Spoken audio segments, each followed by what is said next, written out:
6 years ago, we got word of something stunning on our northern border.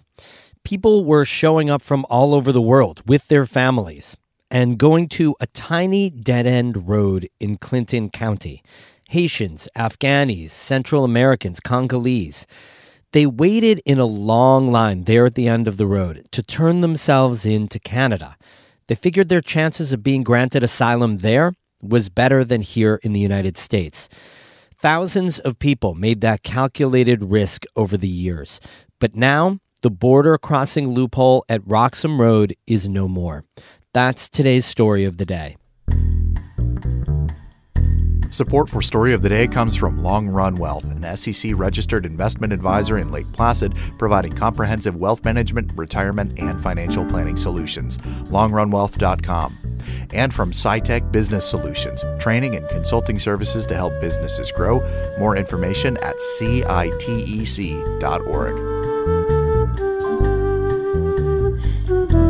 Hey, I'm David Sommerstein. It's Wednesday, September 27th. First up, Governor Kathy Hochul's budget director is asking state agencies for a spending freeze due to a mounting state deficit.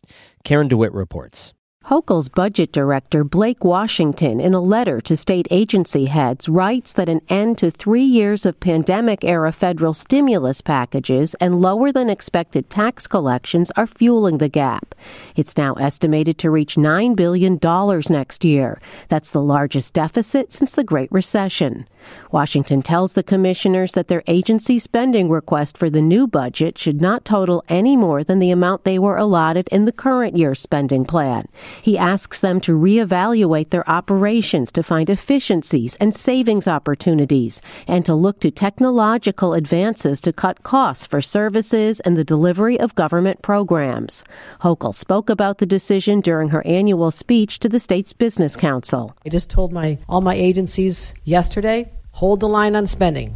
We took care of a lot of disinvestment in places like our SUNY system and others because our educational system is what sets us apart. We have to continue investing in research and development in our universities, and I will continue doing that. But I said we cannot keep investing at the rate we did over the last 2 years. I had to make up for a lot of lost time. So everybody, keep it steady. Ken Girardin with the fiscal watchdog group the Empire Center says the governor is doing the right thing.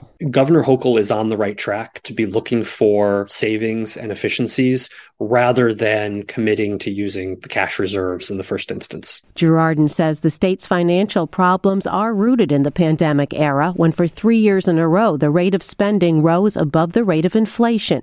And he says when the new budget was approved in May, the governor and legislature left a $2 billion gap between expenses and the revenues to pay for them. And they sort of papier-mâchéed over that with money that was lying around. What we're seeing now is that as folks essentially continue to expect the same level of spending increases, and as the state tax revenue forecasts have been revised downwards, we see this roughly $10 billion budget gap opening up. Another fiscal uncertainty is the costs for housing and feeding the over 100,000 migrants that have entered the state in recent months. The governor said in August that aiding the migrants could cost an additional $4.5 billion. A recently announced agreement between President Joe Biden and Hochul that will allow asylum seekers from Venezuela to obtain work permits as early as November should ease some of that strain. But Girardin says there's no predicting when that crisis will subside. The biggest problem from a state budget perspective with the migrant crisis is that we don't know when it will peak. Hochul says one factor in the state's favor is that she spent the 2 years since she's been governor building up the state's reserve funds. We are now at about 18% reserves, $19 billion, because when that rainy day comes, I don't want to have to be in a position to either raise taxes or cut services dramatically. So we are in a good place. Girardin urges Hochul to hold fast to that reserve and not to heed calls from progressive Democrats who want to use the money to fill spending gaps. Others are not as pleased with the spending freeze. Jasmine Gripper with the school funding advocacy group, the Alliance for Quality Education, says the decision means a cut to education and services for New York school children. She says that's because those needs continue to grow. She urges the state education department, which is not under direct control of the governor, to ignore the request and to submit a budget request that is based on meeting students' needs. The state agency budgets are due by October 11th. Hochul will present her new budget in January. In Albany, I'm Karen DeWitt.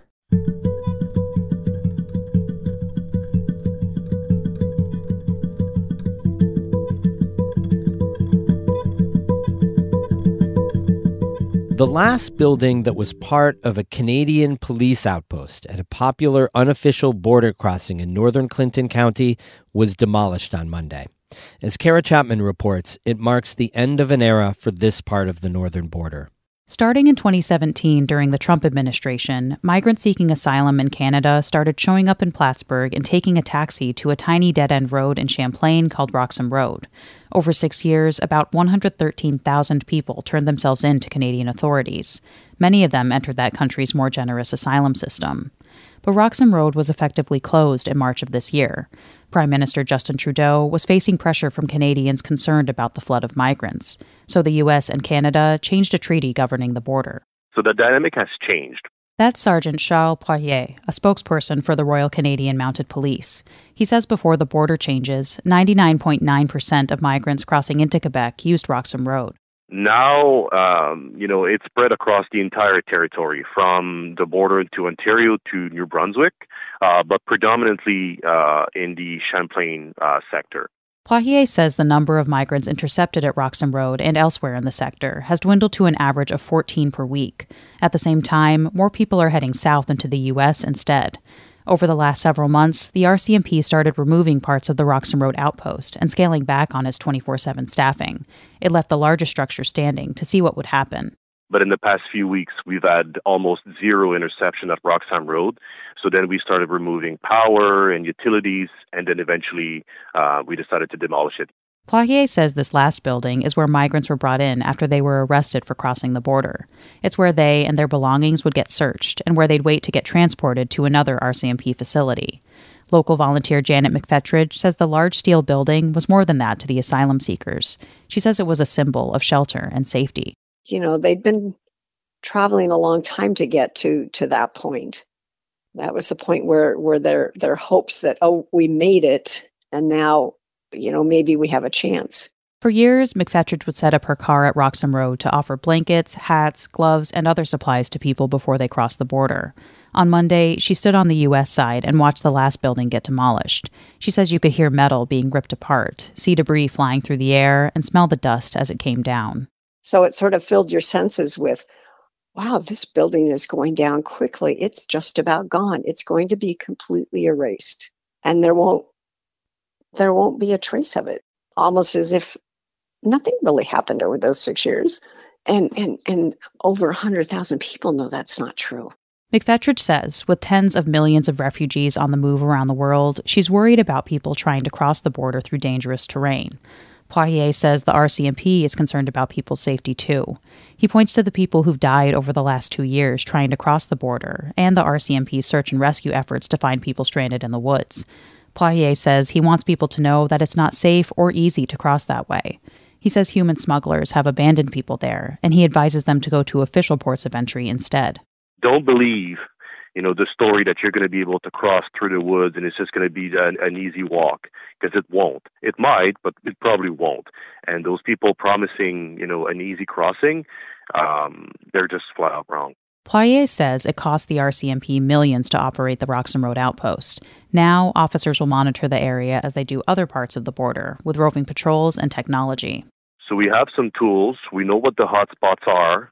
We talk with USBP every day, so we share information.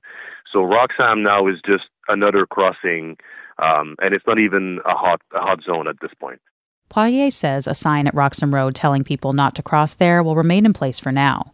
And he says, though the RCMP is not hoping that crossings at Roxham Road will increase, the agency will rebuild facilities there if needed.